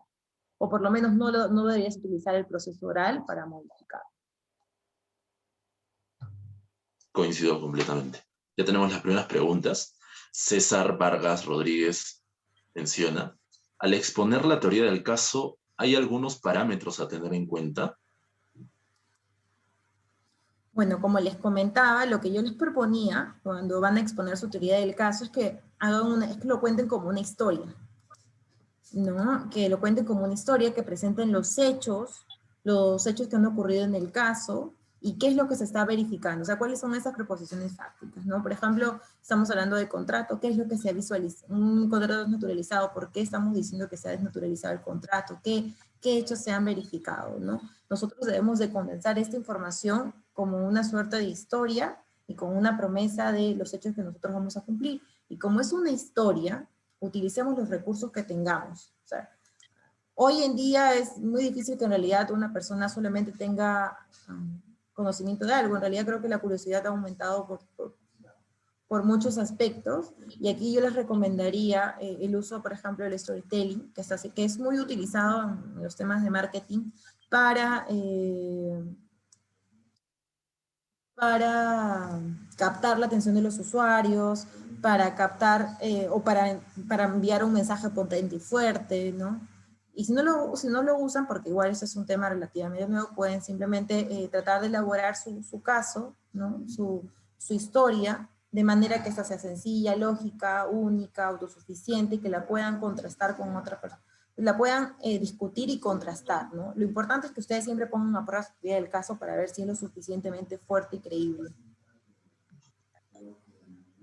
Excelente, excelente. En este caso de la teoría del caso, ya que viene desarrollando, quizás podría desarrollar el tema de la estructura de las audiencias en el proceso laboral, cómo introducir la teoría del caso en un proceso laboral. Bueno, ese punto se va a tocar en los alegatos de apertura, ¿no? Ustedes desde los alegatos de apertura ya exponen su teoría del caso, porque ahí le informan al juez qué es lo que ha ocurrido en ese caso en función de su punto de vista, ¿no? Y por qué debe de resolver de determinada manera, ¿no? Ustedes le van a contar al juez con su teoría del caso la estrategia que ustedes están siguiendo y por qué debe el juez mirar el caso, resolver el caso en función de lo cual ustedes le están diciendo, ¿no? ¿Por qué debe desestimar la posición de la otra parte? ¿Por qué debe de estimar su posición, ¿no? Por ejemplo, tenemos un caso de una demanda de indemnización por despido arbitrario de una trabajadora, y ella dice, me despidieron de forma arbitraria, me despidieron de forma arbitraria, me enviaron una carta de retiro de confianza cuando yo no era retiro de confianza, cuando yo no era una trabajadora de confianza, así que pido el pago de una indemnización por despido arbitrario, ¿no? Entonces, en ese caso, ustedes, por ejemplo, van a armar su historia de forma tal en la que ustedes puedan acreditar que esta persona sí era una trabajadora de confianza desde el inicio de la relación laboral, que incluso lo van a acreditar en el proceso que ella tenía conocimiento de ello porque fue consignado en su contrato, fue consignado en sus boletas, fue consignado en todos los documentos y que ella tenía, que ella cumplía con las características específicas para ser calificada como una trabajadora de confianza, ¿no? Acceso a información reservada, contacto directo con personal de dirección, que emitía informes o reportes que ayudaban al empleador a la toma de decisiones, ¿no? Todo esto ¿para qué? Para que yo pueda decirle al juez, no le corresponde el pago de la indemnización por despido arbitrario. Ella fue una trabajadora de confianza, porque ella 1, 2 y 3. Y cuento mi historia y también refuerzo cuáles son los aspectos que se cumplen para que ella sea calificada como una trabajadora de confianza, ¿no? Y si hay algún aspecto, por ejemplo, grosero, dentro del proceso que lo pueda exponer o que pueda evidenciar una mala fe de la otra parte, también lo puedo colocar dentro de mi teoría, ¿no? Como un aspecto a exponer al juez. Interesante. Tenemos otra pregunta por parte de Alexis Bautista. En este caso es una pregunta puntual. Pregunta, ¿cómo ingresar a un proceso laboral a través de la nueva ley procesal de trabajo un testigo adverso dentro de la demanda? ¿Y en qué casos es posible si es aceptable comúnmente? ¿Cómo podemos solicitar un testigo adverso? ¿Cómo ingresar a un proceso? Sí, dentro de una demanda. ¿Cómo ingresar a un proceso laboral a través de la nueva ley un testigo adverso dentro de la demanda? Posible. ¿Adverso para quién? Para la otra parte. Bueno, tú dentro de tu demanda puedes, por ejemplo, solicitar un testigo adverso. Para ti será un testigo en todo caso que venga de la parte empleadora, ¿no? Un trabajador de la empresa, quizás un jefe. Tú lo puedes solicitar. El hecho es de que tú no lo puedes obligar a ir. Sin embargo, actualmente los jueces están ayudando bastante a que las audiencias se realicen, que los testigos concurran. Entonces, si por ejemplo, eso es un trabajador del empleador y a ustedes les interesa que esa persona acuda a la audiencia, pero ustedes no la pueden llamar, sino ahí pueden solicitar al juez que, que solicite a la empresa, al empleador, que lleve al testigo. Que como es su trabajador, está en una mejor posición de generar la participación de esa persona y justificar por qué es importante que esa persona acuda a declarar. Actualmente los jueces están siendo bastante flexibles con este tipo de temas y encima están trasladando a la contraparte los esfuerzos para que haga todo lo posible para que acudan a la audiencia. Así que sí se puede generar. Igual, tú tendrías que proporcionar sus datos dentro de tu demanda. ¿Cuáles son los datos de la persona que tú quieres que participe? Su correo electrónico, su teléfono. Y si no tienes esos datos, colocar algún tipo de comentario, algún tipo de pie de página indicando que por ser un trabajador de la contraparte, vas a pedir que solicitas al juez respetuosamente que sea la contraparte quien procure llevarlo a la audiencia, ¿no? Y justificar adecuadamente por qué es importante que esta persona acuda a la audiencia para que el juez también te ayude, ¿no? Para que sepa que es un pedido razonable en función o para la solución de la controversia. Exacto. Hace la misma pregunta Alexis. Dice, ¿cómo podemos solicitar al juez que pueda llamar a ese testigo por ser necesario? Ya que a través de la nueva ley procesal de trabajo es la obligación del demandante acudir con sus testigos, o bueno, de las partes, ¿no? En todo No, caso. es cierto, claro. Antes, por ejemplo, tú podías ofrecer a varios, no sé, a tu jefe, a tu ex jefe de la empresa que te había despedido y tú no podías llevarlo porque él no te colaboraba. Pero como ahora estamos en procesos virtuales, y estamos en un periodo especial de pandemia, los jueces se han vuelto más flexibles y con el ánimo de resolver de mejor manera la controversia, lo que han hecho, o lo que hacen muchos, no sé si todos, pero lo que han hecho muchos en mi experiencia es generar este espacio y trasladar a la contraparte que tenga mejor posición, una cercanía con esos testigos, para que sea la responsable de llevarlos a la audiencia, ¿no? Exacto. Y en base a esta pregunta a mí me ha generado una que quisiera formularla ahora, ya que se tiene un testigo adverso y ya recaería en parte del juez. No sé qué opinión le merece el tema de la aplicación de este tema de los medios probatorios de oficio por parte del juez. ¿Hasta qué extremo podría darse de que el juez, por ejemplo, de oficio solicite, no sé, la participación, la intervención, el informe de este testigo necesario? ¿O es que ya sería inclinar balanza hacia alguno de los lados? Yo creo que no, que va a depender del caso, ¿no? Va a depender del caso, de la complejidad del caso y de la prueba de oficio que se solicite. Por ejemplo, en un caso en el cual la parte está solicitando lucro cesante porque ha perdido su trabajo y ha dejado de percibir remuneraciones, va a importar si, por ejemplo, el empleador señala que en realidad tiene conocimiento que esta persona está trabajando al día siguiente que dejó de trabajar en su empresa, que no lo puede probar, pero que sí tiene la convicción y incluso le puede decir al juez que de oficio él oficia a la SUNAT, o si no, hace la prueba suya y oficia a la SUNAT para que informe si ha habido declaraciones de remuneraciones o no, declaraciones, perdón, del impuesto de la renta o no, ¿no? O para ver cómo obtiene las planillas electrónicas para saber si es cierto. Entonces, sí hay casos en los cuales se justifica.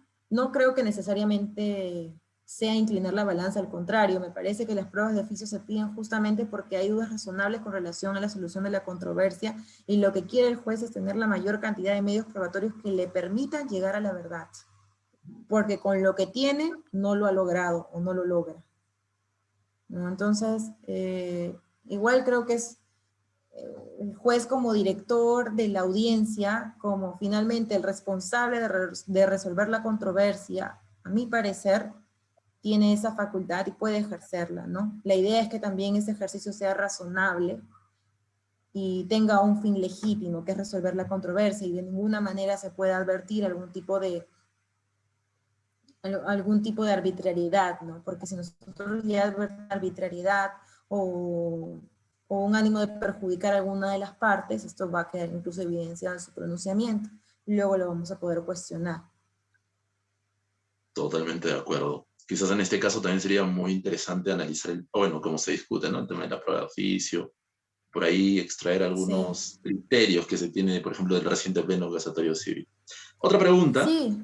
por De parte, hecho, sí, justamente con relación a eso, cuando hay pruebas que, por ejemplo, no han sido introducidas por las partes, pero son importantes y han tomado conocimientos después, muchas veces las partes lo que hacen es introducir esa información en las declaraciones para que el juez le genere la duda de que quiere saber ese hecho y luego el juez pide la prueba de oficio, ¿no? A veces no es solo, sino que a veces son las partes las que generan la duda y es el juez el que quiere resolver esa duda.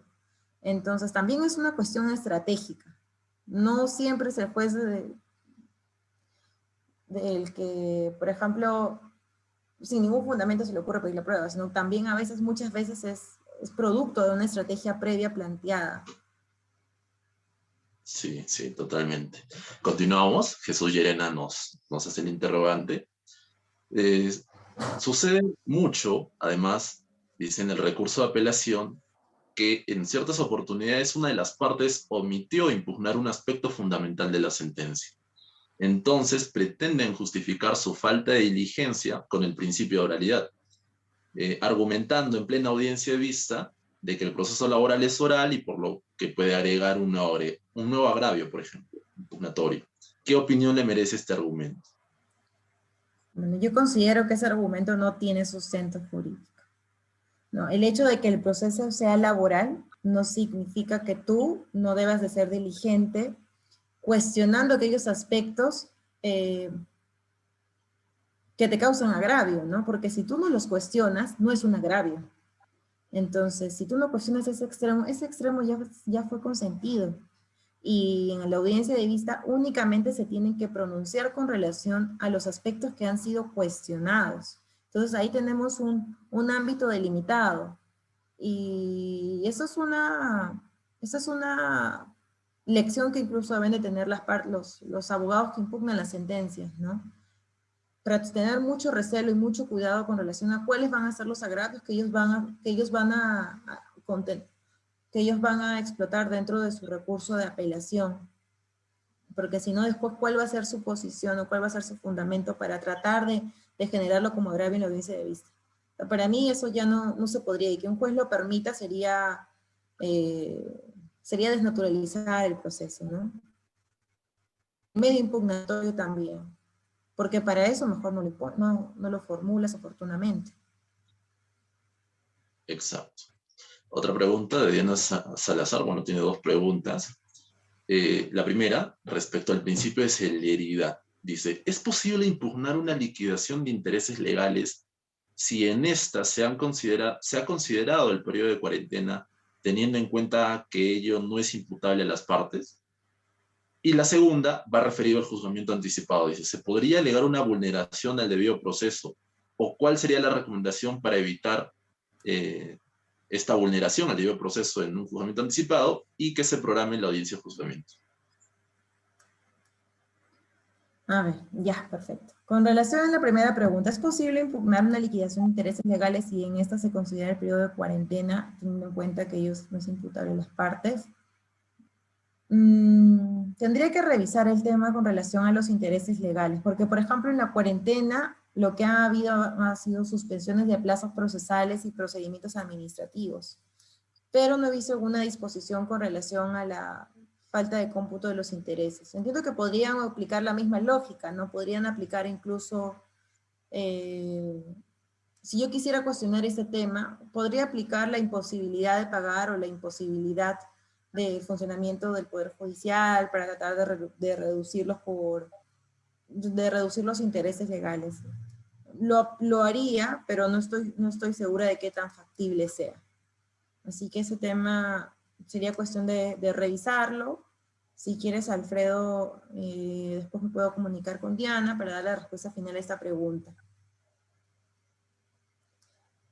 Y con relación a la segunda pregunta, sobre el juzgamiento anticipado, ¿se podría alegar una vulneración al debido proceso? ¿Cuál sería la recomendación? En realidad, tú el proceso tienes que ir preparada para todo. O sea, si bien te pueden citar para la audiencia de conciliación, si por ejemplo es un proceso de puro derecho, donde solamente hay pruebas documentales, y incluso es un caso relativamente sencillo, es muy probable que la jueza o el juez, y es más, ahí también tienes que tener conocimiento del perfil del juez o de la jueza, te haga un juzgamiento anticipado.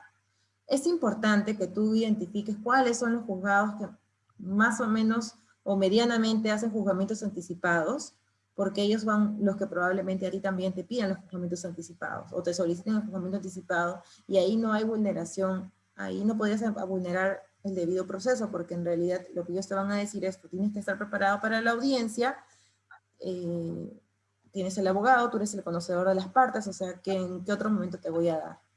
Lo que ayuda un poco para que no se generen las audiencias, no se dispongan las audiencias de juzgamiento anticipado, es que hayan pruebas adicionales a las documentales como exhibicionales, como declaraciones de testigos. ¿Por qué? Porque ahí involucra que hayan otro tipo de intervenciones que requieren de coordinación previa. Entonces, y como esas pruebas son fundamentales para la resolución de la controversia, va a desincentivar que el juez que resuelva ese caso solicite el juzgamiento anticipado por no contar con esas pruebas, ¿no? Entonces, ese podría ser quizás un mecanismo que tú podrías tener para un poco disuadir de que te programen una audiencia de juzgamiento anticipado. Pero para que no corras el riesgo es importante consultar, ¿no? Consultar con tus colegas, consultar con las personas de la práctica, si tienen algún conocimiento del juez y si tienen conocimiento de si su perfil es o no realizar juzgamientos anticipados. Eso te va a poner en una mejor posición y al menos te va a tener advertida, ¿no? En relación a lo que puede suceder. Sí, excelente consejo. De hecho, creo que es no solamente conocer el caso que uno va a llevar dentro de un proceso, sino también el distrito judicial en donde se va a mover, por así decirlo. ¿Cuáles son los criterios? En Y eso muchos... que dentro de un distrito varía, por eso te digo, sí, el juez. sí, del juzgado, de la sala, qué criterio tiene, si se inclina más al tema de juzgamiento anticipado y súper importante que vaya, porque a veces uno piensa, ¿no? No dice conciliación, no voy a llegar en una parte y pam, voy a pasar a juzgamiento, pero llega que en ese momento el juez dice juzgamiento anticipado y alegatos finales, y es como que los dejan desprevenidos. Por eso es importante el consejo que da. Otra pregunta de Stephanie es sobre un caso, dicen, donde exista dos informes periciales en donde ambos son contradictorios, referente a la falsificación de firmas que realizó un trabajador sindicalizado con el fin de que se apruebe un convenio colectivo. ¿Qué sucede si el juez en la audiencia no acepta el auxilio judicial? Bueno, este caso es un caso bastante complicado, ¿no? Cuando tienes dos informes periciales contrarios. Aquí lo que vas a tener que hacer es explotar a tu perito en el sentido de tú empaparte con relación a cuál es el procedimiento que ha seguido para determinar que sea falsificado, para que las preguntas que tú realices dentro del proceso y los aspectos que tú resaltes con relación a esta prueba sean lo más técnico posible, ¿no? Y también puedas tomar, no solamente puedes resaltar los temas técnicos, sino el tema de la metodología y todo, porque si la otra parte no aprovecha ese aspecto de su perito, tú sí lo puedes aprovechar con relación al tuyo. Entonces es muy importante que si vas a tener una contraposición así de pruebas, tú explotes no solamente el tema de legitimidad, que hablábamos del perito, ¿no? Años de experiencia, metodologías que aplica, reconocimientos, o sea, todo aquello que te permite decir, oye, este perito sabe más que este.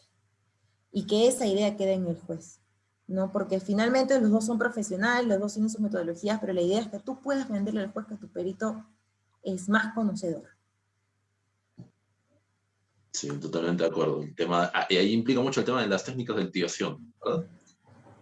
Sí, Con el claro, tema y también cuando tú tienes a un perito y tú tienes una responsabilidad, ¿no? Que es empaparte de los temas técnicos para que tus preguntas sean, no sean preguntas muy generales, sino sean preguntas directas a qué significa este punto del informe, qué podemos entender por eso, qué genera eso, ¿no? Y nosotros saberlo para que más bien nosotros al saberlo podamos saber qué preguntas vamos a formularles al perito. Si nosotros no sabemos de lo que dice el peritaje, no tenemos conocimiento del tema, va a ser va a ser poco probable que nosotros podamos formular preguntas interesantes, preguntas que nos sirvan al caso y preguntas que nos sirvan también para evidenciar por qué nuestro peritaje es mejor o está mejor fundamentado, ¿no? Sí, sí. Tenemos otra pregunta de César Vargas, que reitera.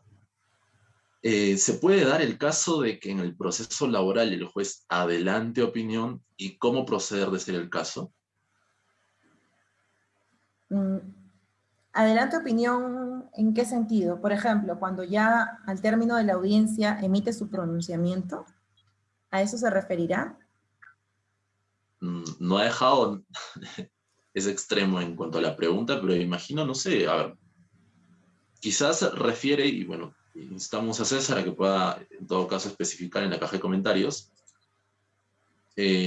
Por ejemplo, no sé, quizás muchas veces hay algunos abogados que entienden el tema de adelantar opinión o quizás por ahí Cuando decir dentro el de la tema, audiencia puede ser. A ver, claro, dentro de la poniéndolo lo más audiencia. claro, por ejemplo, como que haga juicios de valor con relación a una de las partes. Juicios anticipados en función de la experiencia que tiene de esa empresa, por ejemplo, en otros casos, ¿no? Entonces tú dices, bueno, este juez ya emitió un juicio de valor en función de otra experiencia, o sea, ya más o menos, ni siquiera empezaba esta audiencia y ya prácticamente me da el caso por perdido. Entonces deja de evaluar el caso, ¿no? Y adelanta una opinión. O sea, en ese caso, por ejemplo, si es una cuestión en la cual él está emitiendo un juicio de valor sin antes haber evaluado siquiera las pruebas, yo podría usar estos, o sea, yo ahí lo que haría sería obtener la videograbación de la audiencia e identificar en qué minuto y segundo exacto emitió estos juicios de valor y evidenciarlo en mi recurso de impugnación, en mi apelación de sentencia, porque ya con eso claramente lo más probable es que mi pronunciamiento sea negativo, ¿no? Y que no sea negativo encima por una falta de valoración, sino por una opinión previa. Aunque tengamos en cuenta que o sea, los jueces son personas, ¿no? Entonces, si bien se busca que sean imparciales, a veces su misma experiencia hace que ellos ya tengan una posición con respecto a un tema. Por eso es muy importante que nosotros eh, asumamos la audiencia como una audiencia única y a pesar de tener experiencias previas que puedan ser negativas, no dejarnos vencer ni desanimar por esos pronunciamientos desfavorables, sino al contrario, darle al juez una nueva oportunidad para que revise nuevamente el caso desde otra óptica. Claro. Quizás en este caso, no sé, puede ser que alguno pueda entender el diálogo que se genera en el tema de conciliación, ¿no? Porque, a ver, yo he estado en unas audiencias en las cuales el juez como que se transforma en la audiencia de conciliación y llega, o bueno, no llega a conciliación y pues actúa, como dicen, de manera imparcial, ¿no? Pero en conciliación es como que a veces tiene sus juicios de valor o su prejuzgamiento, ¿no? Ante un caso y como que trata de convencer a la parte demandada, que muchas veces no quiere tal vez conciliar, de que concilie, ¿no? En este caso, todo lo que se genera en el tema de conciliación, ¿se considera como adelanto de opinión o no? No, o sea, no debería ser así, por eso justamente la audiencia de conciliación no es grabada, ¿no? Porque si hay algún tipo de hecho del que tome conocimiento el juez dentro de la audiencia de conciliación, se queda ahí, se debe quedar ahí, ¿no? Pero lo que sí nosotros observamos mucho en las audiencias de conciliación, no en todos los casos, porque no son muchos los jueces que en realidad te invitan a conciliar y que promueven la conciliación, pero aquellos que promueven la conciliación normalmente tienen una evaluación previa, normalmente tienen el perfil de conciliadores, y como tienen el perfil de conciliadores y quieren conciliar, ya vieron las deficiencias del caso desde su punto de vista, pero recuerden que ellos han visto las deficiencias del caso con la demanda, porque la contestación de la demanda se presenta luego de que termina la audiencia de conciliación. Entonces, si bien el juez puede tener la posición de que posiblemente hayan indicios fuertes por los cuales proponga que ambas partes concilien y lleguen a un acuerdo antes de llevar la controversia al proceso, lo cierto es de que tú tienes tu contestación de la demanda y ahí tú puedes desmantelar todo lo que dijo la otra parte, ¿no? Es más, tú puedes mantenerte firme y decir, no, yo no voy a presentar una propuesta conciliatoria, yo estoy contestando la demanda porque en este proceso, porque este, por ejemplo, trabajador ha sido desvinculado porque incurrió en esto, y tengo tal prueba y no hay manera que yo consiga, ¿no? Entonces, siempre tengamos ese foco que el juez, de todas maneras, siempre va a tratar de alguna manera de ver por la parte más débil del proceso, que es la parte trabajadora, pero esto no significa que tampoco no vaya a evaluar nuestros argumentos, ¿no? Simplemente que en ese punto, en el punto de la conciliación, aún no los tiene, pero nosotros podemos ahí comentarles cuáles son nuestros puntos. Y también le podemos dar al juez, al juez o a la jueza la impresión de por qué nuestro punto tiene que ser, es lo suficientemente sustentable, suficientemente razonable para que nosotros no querramos negociar.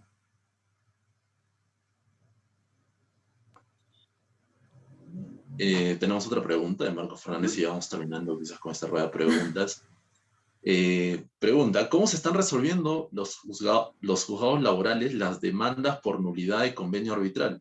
Dice, no me refiero a la impugnación del lado arbitral. Dice, ¿existen casos en los que los jueces laborales proponen fórmulas conciliadoras o solo invitan a las partes a conciliar entre ellas mismas? Nuevamente, con respecto a la segunda pregunta, depende mucho del juez. Si es, por ejemplo, un caso, depende del caso. Si es un caso de indemnización por despido arbitrario, ahí la suma en realidad es una suma definida por la ley, ¿no? Entonces, el monto que va a proponer el juez va a ser el monto que establezca la ley para la determinación de la indemnización por despido arbitrario. No hay más monto. Quizás pueda haber un marco de negociación con relación a los costos y las costas, ¿no? Pero no con relación a la pretensión principal. Entonces ahí el juez sí va a ser bastante incisivo con relación a cuál debería ser el monto mínimo para cerrar la controversia. Cuando son controversias que en realidad no tienen una pretensión que es, perdón, un monto que no es determinado por ley, sino que está sujeto a la arbitrariedad o a lo que diga una de las partes, en ese caso sí el juez va a tratar de que ambas partes se expongan cuál es su propuesta conciliatoria y tratar de promover un equilibrio entre estas propuestas. A veces lo va a lograr, a veces no, porque lo que ocurre es que dentro de las propuestas podemos ver esta disparidad, ¿no? Mientras que una parte, sobre todo la que demanda, pide este monto, la otra parte le puede ofrecer un monto así. Entonces, a veces no llegan a ajustarse y no se llega a celebrar el acuerdo conciliatorio. Ahí lo que va a hacer el juez, dependiendo de su perfil, va a ser tratar de equilibrar o de razonar, o de hacer razonar a una de las partes con relación al monto, ¿no? Si es un monto que le parece muy excesivo, lo que va a hacer el juez va a ser enfatizar con relación a la razonabilidad del monto, a quizás verificar si hay algún otro medio de prueba que le permita verificar si de verdad ese monto corresponde o no, o al contrario, va a tratar de que la parte que tiene un monto irrazonable la baje, o la parte que está proponiendo un monto también ínfimo la suba. Y si no lo logra, bueno, se frustrará esa etapa, pero al menos se generó este espacio para que ambas partes puedan puedan formular sus propuestas conciliatorias, ¿no? No es en realidad es lo más común cuando ocurre este espacio, ¿no? En el cual ambas partes deciden conciliar, o deciden al menos tratar de conciliar. Ya, a ver. Y la otra pregunta era... Respecto a cómo se están resolviendo en los juzgados laborales las demandas por nulidad de convenio arbitral. ¿Cómo se están resolviendo? Y no me refiero a las de impugnación del laudo arbitral. Bueno, ahorita he visto un par de casos en los cuales eran las empresas las que estaban demandando la nulidad de los convenios arbitrales. Y ahí lo que pasó, en estos dos casos que he visto de hace poco, se declararon infundadas las demandas. Entonces, la percepción que yo tengo no es una percepción muy favorable, pero son estos últimos dos casos que he visto. Así que lo más recomendable, si quieres obtener data con relación a este caso, si te interesa, por ejemplo, estudiarlo un poco más, yo te sugeriría solicitar por acceso a la información pública del Poder Judicial de la corte que te interese, los pronunciamientos, ¿no? O los pronunciamientos con relación a esta materia específica, para que la Corte Superior de los distritos judiciales que tú quieras te puedan emitir la data específica. Y eso te va a poder ayudar a ti incluso a hacer tus cuadros estadísticos o tener una información más clara sobre no solamente un distrito judicial, sino todos los distritos judiciales con relación a una misma problemática. Listo. Y bueno, la última pregunta ya para finalizar esta sesión es de Marco Fernández y pregunta: en un proceso laboral, además de la materia propiamente dicha de naturaleza laboral, ¿se puede solicitar indemnización por daños y perjuicios? En este caso, ¿qué estrategia se puede utilizar para integrar esta pretensión indemnizatoria? Claro, claro que sí. En los procesos laborales sí se puede pedir indemnizaciones por daños y perjuicios, ¿no? Vinculadas a temas relacionados con el trabajo, por ejemplo, o con ocasión de la relación de trabajo. Tú puedes pedir, por ejemplo, una indemnización por daños y perjuicios ante las secuelas que te ha producido un accidente de trabajo, o ante una incapacidad generada por una enfermedad profesional, ¿no? Ahí lo puedes pedir.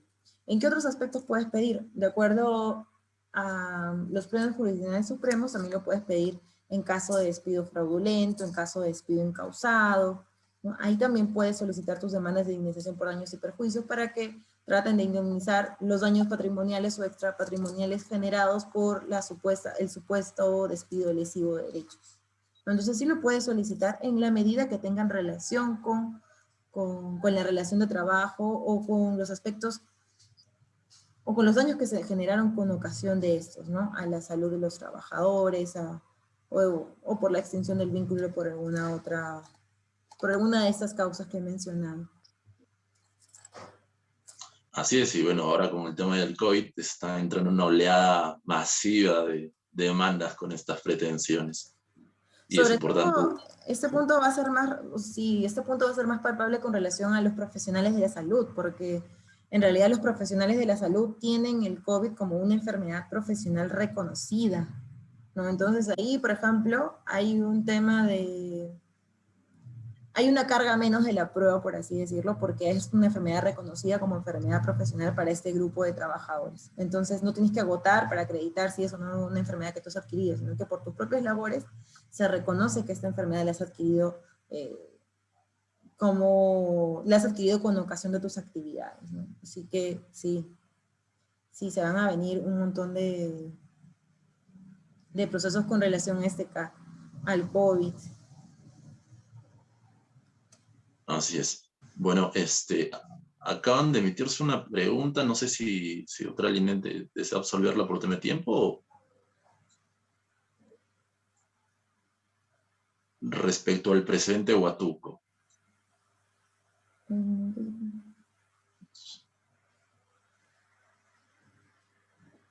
A ver, y el 1 de junio, Tribunal Constitucional Público en su portal electrónico.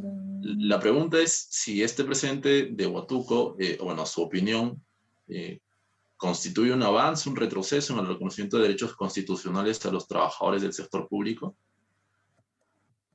En mi posición, yo creo que para mí esto no es un avance, al contrario, es como una suerte de limitación más para los trabajadores públicos, por el tema de las competencias jurisdiccionales que tienen que seguir para ver sus procesos y no, ese es el alcance. Tengo muy poco alcance con relación al sector público, pero de lo que advertí cuando revisé la sentencia fue eso, ¿no? Que más bien yo lo vi como más trabas, más complicado, ¿no? Creo que incluso ellos no tienen como que las facilidades que tenemos nosotros con relación a nuestro proceso, a nuestro proceso oral, ¿no? O sea, nosotros tenemos procesos que culminan en 2, 3 años, con suerte, ellos no. Entonces ahí que accedan a la justicia finalmente es mucho más complicado incluso para ellos. Exacto. Y además también entendiendo que el sector público pues no es un régimen Muy único, ¿no? amigable. Dentro de ese sector pues están los 728, los CAS, los 276 y algún otro régimen especial, ¿no? Los Entonces, trabajadores no personales, sí, claro, por eh, supuesto. Y se van entonces creando seguro nuevos regímenes para ellos. Y sí, sí, sí, tienen un tema bastante complicado también por sus estructuras de contratación también, ¿no? Es parte de su propio sistema. Y en la medida que se flexibilice ese tema, va a continuar siendo un problema para los trabajadores, ¿no? Poder obtener tutela. exacto. Tutela Bueno, efectiva. Tutela tienen, pero que sea efectiva. claro, sí. Sí. Bueno, ya no hay más preguntas a absolver. Bueno, llegamos a la parte final de esta sesión, no sin antes agradecerle por su brillante exposición. Dentro de los comentarios, las felicitaciones respectivas, muy clara y didáctica la manera como ha desarrollado el tema. Agradecerle por su participación en esta cuarta sesión. Reiterarle nuevamente el compromiso a futuros eventos que se puedan organizar. Y muchísimas gracias por acompañarnos esta noche, por parte del Círculo Laboral de Yuxtalejen, el Instituto de Capacitación Jurídica y por cada uno de los participantes. Muchas gracias, doctora Linet. Muchas gracias a ustedes y con mucho gusto la presentación de hoy le he hecho con el servicio de poder brindarles los conocimientos que tengo que lo puedan poner en práctica a su manera y de la mejor manera. Así que nada, que tengan muy buenas noches y nuevamente muchísimas gracias por la invitación. Yo encantada nuevamente de participar en lo que ustedes necesiten. Muchísimas gracias, doctora Linet, y más bien pedirle un enorme favor de poder compartirnos las diapositivas para que también los participantes puedan revisarlas previa a su evaluación de esta sesión, de este módulo también. Está bien, por favor, que saquen 20. De seguro que sí, la exposición de hoy ha estado muy clara. Muchísimas gracias, que tengan unas muy buenas noches y hasta una próxima oportunidad. Muchas gracias, buenas noches. Hasta luego. A todos los participantes también agradecerles su permanencia. Se ha compartido el formulario de asistencia. Por favor, registren su asistencia. Cualquier aviso o comunicación se va a hacer llegar por el grupo de WhatsApp.